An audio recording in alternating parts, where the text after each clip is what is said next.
Bhagwangola উপনির্বাচনের ISF দলের প্রার্থী মুর্শিদুল আলম এর প্রচার চলছে তুঙ্গে। ভোট শুরু হতেই শুরু হয়ে গেছে সমস্ত দলের প্রচার পর্বের কাজ।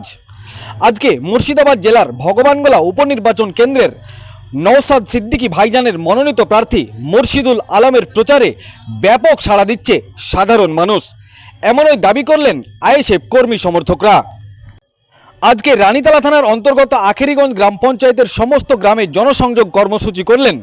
পাড়ায় পাড়ায়, গ্রামে গ্রামে, মোড়ে মোড়ে গেলেন, সাধারণ মানুষের সাথে কথা বললেন, আলাপ আলোচনা করলেন। তাতে সাধারণ মানুষ, সাধারণ জনগণ তাদের অভাব অভিযোগের কথা তুলে ধরলেন।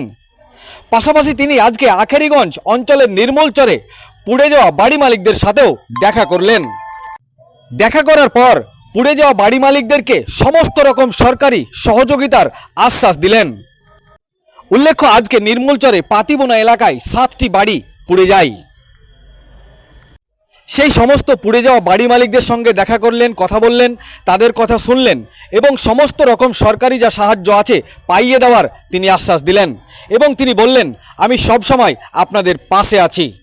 শোনা মাত্রই পৌঁছে গেছিল নির্মলচরে আইএসএফ প্রার্থী মুর্শিদুল আলম।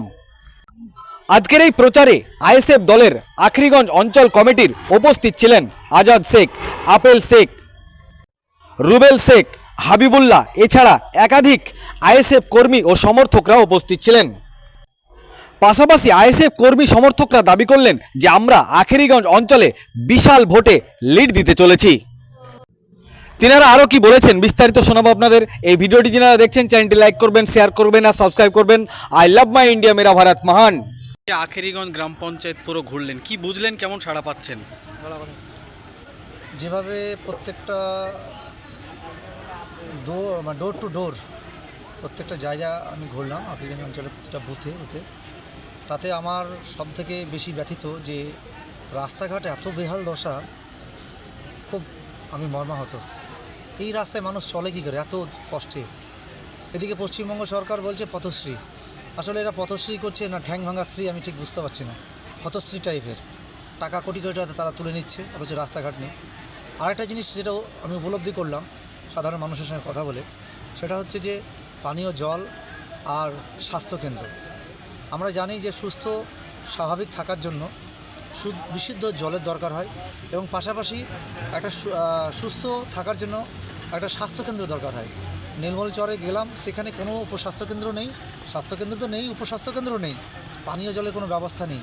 এই জায়গায় দাঁড়িয়ে মানুষ খুব অভিযোগ করেছে এবং আমি আমার দিক থেকে আমি বলতে চাইছি পাশে থাকব এবং যদি তিনারা এবং সাধারণ মানুষ যদি মনে করে আমাকে বেছে নেয়, তাহলে আমি এই সব সমস্যাগুলো আমি আইনসভায় অর্থাৎ বিধানসভায় আমি তুলে ধরব, জিহাদ করব।